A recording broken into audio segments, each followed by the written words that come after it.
Hi, ഞാൻ സുനിൽകുമാർ പട്ടുവക്കാരൻ. ഇന്നത്തെ നമ്മുടെ ടോപ്പിക്ക് GST പാർട്ട് 33 ആണ്. സ്മാർട്ട് ഫൈനാൻസ് മാനേജർ എന്ന ചാനൽ ഇതുവരെ സബ്സ്ക്രൈബ് ചെയ്യാത്തവർ മറക്കാതെ സബ്സ്ക്രൈബ് ചെയ്യുക. കാരണം ഇനി വരുന്ന എല്ലാ പ്രധാനപ്പെട്ട വീഡിയോസിൻ്റെ നോട്ടിഫിക്കേഷൻ നിങ്ങൾക്ക് മുടങ്ങാതെ ലഭിക്കുന്നതായിരിക്കും. നോക്കുക, ഇന്നത്തെ നമ്മുടെ ടോപ്പിക്ക് GSTR-3B ടേബിൾ 4. നമുക്കറിയാം, മന്ത്ലി റിട്ടേൺസ്, GSTയിലെ മന്ത്ലി റിട്ടേൺസ് എന്ന് പറയുന്നത് GSTR-1 GSTR-3B GSTR-1 നിങ്ങൾ 11-നുള്ളിൽ ചെയ്യുന്നുണ്ടാവാം. GSTR-3B എന്ന് പറയുന്നത് 20-നുള്ളിൽ ചെയ്യുന്നുണ്ടാവാം. അപ്പം GSTR-3Bയിലെ ടേബിൾ 4 4ാമത്തെ ബ്ലോക്കിനെ കുറിച്ചാണ് ഇവിടെ സംസാരിക്കുന്നത്. കാരണം 3B ഒക്കെ കുറേ GST തുടങ്ങിയ സമയം തൊട്ടിട്ട്, അതായത് ആദ്യം ഒരു GSTR-2ഉം 3 ഒക്കെ ഉണ്ടായിരുന്നു. ആ സമയത്ത് GSTR-3B എന്ന് പറയുന്നതിന് ഇമ്പോർട്ടൻസ് കുറവായിരുന്നു. പിന്നെ ആ GSTR-2ഉം 3യും നിലവിൽ വരാത്ത സമയത്താണ് GSTR-3Bക്ക് ഇമ്പോർട്ടൻസ് വരികയും അത് ഒരു റിട്ടേൺ തലത്തിലേക്ക് വരികയും ചെയ്തത്. ഇത് ആക്ച്വലി സമ്മറി റിട്ടേൺ ആണ് 3B എന്ന് പറയുന്നത്.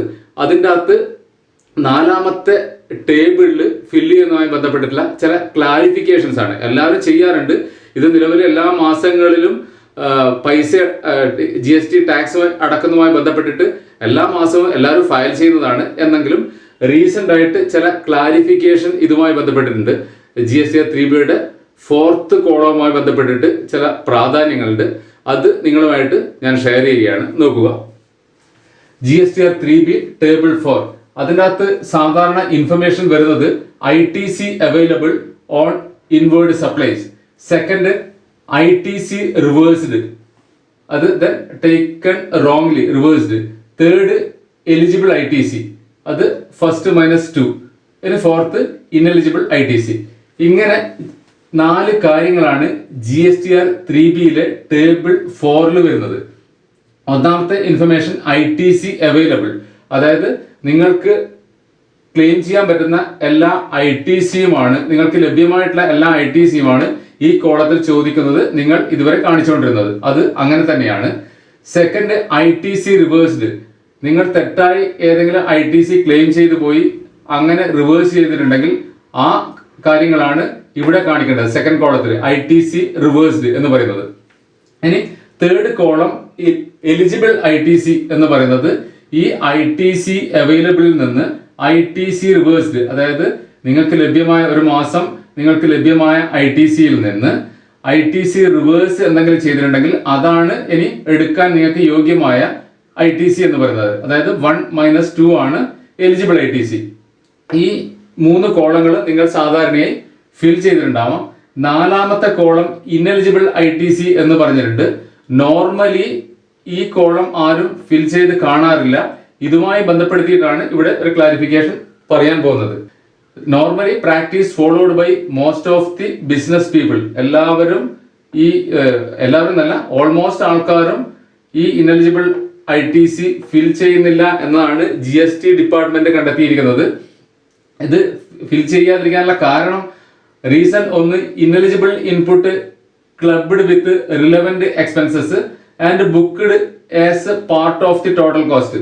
നമുക്കറിയാം, ITCയെ 2ആയി കാറ്റഗറൈസ് ചെയ്തിട്ടുണ്ട്. ഒന്ന് എലിജിബിൾ ITC ആണ്, 2 ഇനെലിജിബിൾ ITC ആണ്. ഇവിടെ കണ്ട 3ഉം 4ഉം. എലിജിബിൾ ITC നമുക്ക് അതാത് മാസം ക്ലെയിം ചെയ്യാൻ പറ്റുന്ന ITC ആണ്. അതേസമയം ഇനെലിജിബിൾ ITC എന്ന് പറയുന്നത് നമ്മൾ ഇതിനു മുമ്പ് ഒരു വീഡിയോ 1 or 2 വീഡിയോ വളരെ ഡീറ്റെയിൽ ആയിട്ട് ചെയ്തിട്ടുണ്ടായിരുന്നു ഇനെലിജിബിൾ ITCയെ കുറിച്ച്. അതുകൊണ്ട് ഇവിടെ അതിനെ ഡീറ്റെയിൽ ആയിട്ട് പറയുന്നില്ല. ഇനെലിജിബിൾ, അതായത് ബ്ലോക്ക്ഡ് ക്രെഡിറ്റ് എന്നൊക്കെ പറഞ്ഞിട്ട് സെക്ഷൻ 17(5) എന്ന് പറഞ്ഞിട്ട് ഡീറ്റെയിൽ ആയിട്ട് നമ്മൾ പഠിച്ചിട്ടുണ്ടായിരുന്നു. അങ്ങനെ വരുന്ന കാര്യങ്ങളാണ് ഇവിടെ നോട്ട് ചെയ്യേണ്ടത്. പക്ഷെ പരമാവധി ആൾക്കാർ അത് നോട്ട് ചെയ്ത് കാണുന്നില്ല എന്നാണ് GST ഡിപ്പാർട്ട്മെന്റ് കണ്ടെത്തിയിരിക്കുന്നത്. കാരണം ഉള്ളത്, ഇത് ഇവിടെ ഫിൽ ചെയ്യാതിരിക്കാൻ കാരണം, ineligible input clubbed with relevant expenses and booked as A part of the total cost. നമുക്ക് ക്ലെയിം ചെയ്യാൻ പറ്റാത്ത ഇൻപുട്ടിനെ നമ്മൾ വീണ്ടും എവിടെയെങ്കിലും അക്കൗണ്ട് ചെയ്ത് വെച്ചതിനെ കൊണ്ട് കാര്യമില്ല. അപ്പൊ നോർമലി ഉള്ള പ്രാക്ടീസ് എന്ന് പറയുന്നത് ഈ ഇനെലിജിബിൾ ഇൻപുട്ട് എന്ന് പറയുന്നത് എന്ത് ചെയ്യും, ആ പർട്ടിക്കുലർ ഏതാണോ എക്സ്പെൻസ് ആ എക്സ്പെൻസിനോട് തന്നെ കൂട്ടിയിട്ട് അക്കൗണ്ട് ചെയ്യുക. ബുക്സ് ഓഫ് അക്കൗണ്ടിൽ കാണിക്കുന്ന ഒരു രീതിയാണ് എക്സ്പെൻസ് ആയിട്ട് ക്ലെയിം ചെയ്യുന്ന ഒരു രീതിയാണ് നോർമലി ഫോളോ ചെയ്യുന്നത്. അതുകൊണ്ട് തന്നെ ഇന്നെലിജിബിൾ ഇൻപുട്ട് വേറെ ഒരു ജനറൽ ലെഡ്ജറിൽ കാണിക്കാത്തത് കൊണ്ട് തന്നെ പിന്നെ മന്ത് എൻഡിൽ എത്ര ടോട്ടലാണ് ഇന്നെലിജിബിൾ ITC ഉള്ളത് എന്ന് ഈ ബിസിനസ്സുകാർക്ക് അറിയാൻ പറ്റാത്ത ഒരവസ്ഥയുണ്ട്, അല്ലെങ്കിൽ അക്കൗണ്ട്സ് ഡിപ്പാർട്ട്മെന്റ്, ഫൈനാൻസ് ഡിപ്പാർട്ട്മെന്റിന് അറിയാൻ പറ്റാത്ത ഒരു അവസ്ഥയുണ്ട്. അപ്പോഴെന്ത് ചെയ്യും, നോർമലി ഈ കോളം ഫില്ല് ചെയ്യാതെ, ഈ 4ാമത്തെ കോളം ഫില്ല് ചെയ്യാതെ കടന്നു പോകാറാണ് പതിവ്. ഇനി വേറൊരു കാര്യം, this column only for information or reporting purpose. ഇനി ഇത് നോർമലി ഒരു പ്രാധാന്യമൊന്നും ഇവിടെ കാണുന്നില്ല അക്കൗണ്ട്സിലുള്ളവർക്ക്. കാരണം എന്താ, ടോട്ടൽ ITC ഇവിടെ പറഞ്ഞു, റിവേഴ്സ് ചെയ്യുന്നത് ഇവിടെ പറഞ്ഞു, എലിജിബിൾ ആയിട്ടുള്ളത് ഇവിടെ എടുത്തു, ഇനി ഇനെലിജിബിൾ ആയിട്ടുള്ളത് അതാത് എക്സ്പെൻസിനോട് കൂട്ടിയിട്ട് എക്സ്പെൻസ് ആയിട്ട് ക്ലെയിം ചെയ്തു. അപ്പോൾ ഇവിടെ കാണിക്കേണ്ട കാര്യമില്ല, ജസ്റ്റ് അത് റിപ്പോർട്ടിംഗ് പർപ്പസിനുള്ള ഒരു കോളം, ഇൻഫർമേഷൻ പർപ്പസിനുള്ള ഒരു കോളം എന്ന് മനസ്സിലാക്കിയിട്ട് പരമാവധി ഒഴിവാക്കിയാണ്. അത് ചെയ്തിട്ടില്ലെങ്കിൽ ഒന്നുമില്ല, അതിന് വലിയ പ്രാധാന്യമൊന്നും ഇല്ല എന്നുള്ള ധാരണയിൽ ഇവിടെ ഫിൽ ചെയ്യാറില്ല. അതാണ് 2ാമത്തെ കാരണം. 3ാമത്തെ കാരണം എന്ന് പറയുന്നത് മന്ത്ലി, ഞാൻ നേരത്തെ പറഞ്ഞല്ലോ, ഇത് നോർമലി ഒരു ജനറൽ ലെഡ്ജറിലേക്കൊന്നും അക്കൗണ്ട് ചെയ്ത് ഒരു എൻട്രി ഇട്ട് കയറ്റാത്തത് കൊണ്ട് തന്നെ ഇതിനെ ട്രാക്ക് ചെയ്യാൻ എളുപ്പമല്ല.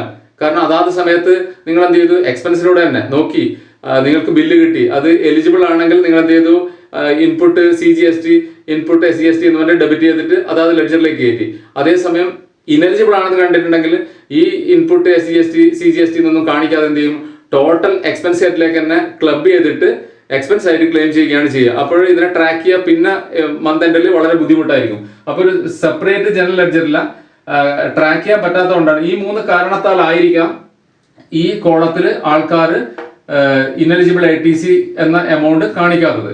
ഇനി നോക്കുക, recent a circular has been issued by commissioner SGST department, government of Kerala, Thiruvananthapuram, circular number 6/2020, number CT/3626/2020 -C1 dated 16/6/2020, 16 June 2020.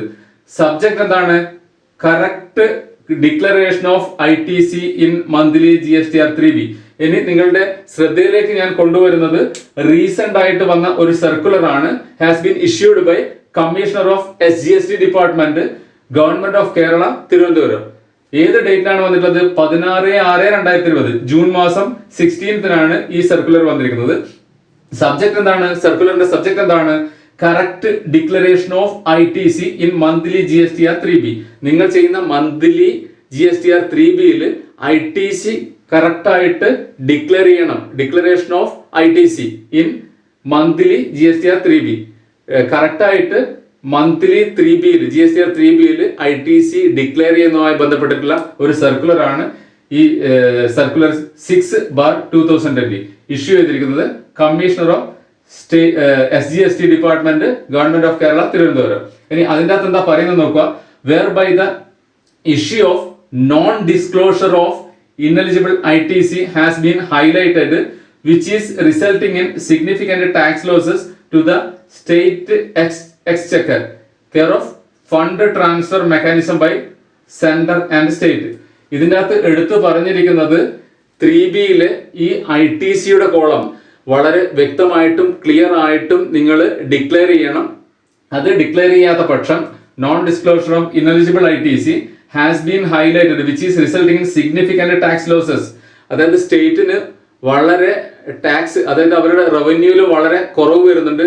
കാരണം നിങ്ങൾക്കറിയാം ITC 2ആയിട്ട് കാറ്റഗറൈസ് ചെയ്തിട്ടുണ്ടല്ലോ, എലിജിബിൾ ITC ഉണ്ട്, ഇനെലിജിബിൾ ITC ഉണ്ട്. അപ്പൊ നമ്മൾ ഒരിക്കലും ക്ലെയിം ചെയ്യാത്ത ITC ഇവർക്ക് മനസ്സിലായിട്ടുണ്ടെങ്കിൽ അവർക്ക് എന്ത് ചെയ്യാം, അതിനെ അവർക്ക് വേണ്ട രീതിയിൽ സെൻട്രലിനും സ്റ്റേറ്റിനും ഷെയർ ചെയ്യാൻ പറ്റും, അങ്ങോട്ടും ഇങ്ങോട്ടും ഫണ്ട് ട്രാൻസ്ഫർ ചെയ്യാൻ പറ്റും. അപ്പൊ അങ്ങനെ ചെയ്യുന്നതിലൊക്കെ അവർക്ക് സ്റ്റേറ്റിനൊക്കെ ക്ലെയിം ചെയ്യുന്നതിൽ വളരെ ബുദ്ധിമുട്ടുകളുണ്ട്. കാരണം ഇത് ഇനെലിജിബിൾ ITC അവർക്ക് മനസ്സിലാക്കുന്നതിൽ വരുന്ന ബുദ്ധിമുട്ടുകൾ അങ്ങനെ തന്നെ സ്റ്റേറ്റിന് റവന്യൂ ലോസ് ഉണ്ടാക്കുന്നുണ്ടെന്നാണ് ഈ നോട്ടിഫിക്കേഷൻ പ്രകാരം പറയുന്നത്. അപ്പോൾ അതിൻ്റെ അകത്ത് ഈ നോട്ടിഫിക്കേഷനിൽ തന്നെ വ്യക്തമായിട്ട് പറയുന്നുണ്ട്, correct reporting table 4 of GSTR-3B എങ്ങനെയാണ് റിപ്പോർട്ട് ചെയ്യേണ്ടതെന്ന് പറയുന്നത്. അതിൻ്റെ അകത്ത് പറയുന്നുണ്ട് 4 സെക്ഷനും ഡീറ്റെയിൽ ആയിട്ട് എടുത്തു കാണിക്കുന്നുണ്ട്. First section ITC Available, all eligible credit including reversal but excluding ineligible credit to be reported under respective head. ഈ ഫസ്റ്റ് ITC Available എന്ന് പറയുന്നതിൻ്റെ അകത്ത് വരുന്നത് ഒന്നാമത്തത് ഇമ്പോർട്ട് ഓഫ് ഗുഡ്സ് ആണ്, രണ്ടാമത്തെ വരുന്നത് ഇമ്പോർട്ട് ഓഫ് സർവീസസ് ആണ്. മൂന്നാമത്തത് വരുന്നത് RCM കുറിച്ചാണ്. നാലാമത്തേത് വരുന്നത് ISD കുറിച്ചാണ്. അഞ്ചാമത്തതാണ് ഓൾ അതർ ITC എന്ന് പറഞ്ഞിട്ട് നോർമലി നമ്മളൊക്കെ ITC എടുത്ത് കാണിക്കുന്നത് ഈ ഓൾ അതർ ITC എന്ന് പറയുന്ന കോളത്തിലാണ്. ഇത് എങ്ങനെയാണ് കാണിക്കേണ്ടത്? All eligible credit including reversal but excluding ineligible credit to be reported under respective head. ഏത് ഹെഡിന്റെ നേർക്കാണോ ആ ഹെഡിന്റെ നേർക്ക് എന്തുകൂടി പെടുത്തണം? ഓൾ എലിജിബിൾ ഇൻക്ലൂഡിംഗ് റിവേഴ്സൽ അടക്കമുള്ള ITC ആണ് ഈ ഫസ്റ്റ് കോളത്തിൽ വരേണ്ടത്. പക്ഷെ ഏത് വരണ്ട? ഇനെലിജിബിൾ ITC അതിൻ്റെ അകത്ത് വരണ്ട. അതായത് all eligible credit including reverse ചെയ്ത ITC കൂടി അവിടെ കാണിക്കണം. കാരണം എന്താ? സെക്കൻഡ് കോളത്തിൽ റിവേഴ്സ് ചെയ്ത കാര്യം നമ്മൾ വേറെ തന്നെ എടുത്ത് കാണിക്കുന്നുണ്ട്, സെപ്പറേറ്റ് കാണിക്കാനുള്ള ഒരു കോളം ഉണ്ട്. അതുകൊണ്ട് റിവേഴ്സലും കൂടി പെട്ട എമൗണ്ട് ആണ് ആദ്യം കാണിക്കേണ്ടത്.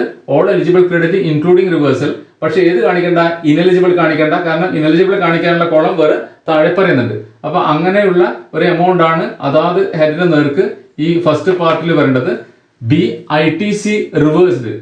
ഒന്നാമത്തത് as per rule 42 and 43. ITC reverse ചെയ്തിരിക്കുന്നത് ഒന്നാമത്തെ കോളത്തിൽ as per rule 42 and 43. As per section 17(2) CGST Act, some goods or services are used partly affecting taxable supplies and partly for exempted by non-business. ഇനി ഈ first column fill ചെയ്യണമെങ്കിൽ as per rule 42 and 43. Rule 42 എന്താണ്, rule 43 എന്താണ് എന്നുള്ളത് correct അറിയണം. ഇവിടെ പറയുന്നുണ്ട് as per section 17(2) പ്രകാരം, CGST ആക്ടിന്റെ 17(2) പ്രകാരം റൂൾ 42, 43 എന്ന് പറയുന്നത് നിങ്ങളുടെ പർച്ചേസിൽ വാങ്ങിക്കുന്ന കാര്യങ്ങൾ ചിലപ്പോൾ എന്തായിരിക്കാം? Partly effecting taxable supplies and partly for exempt or non business.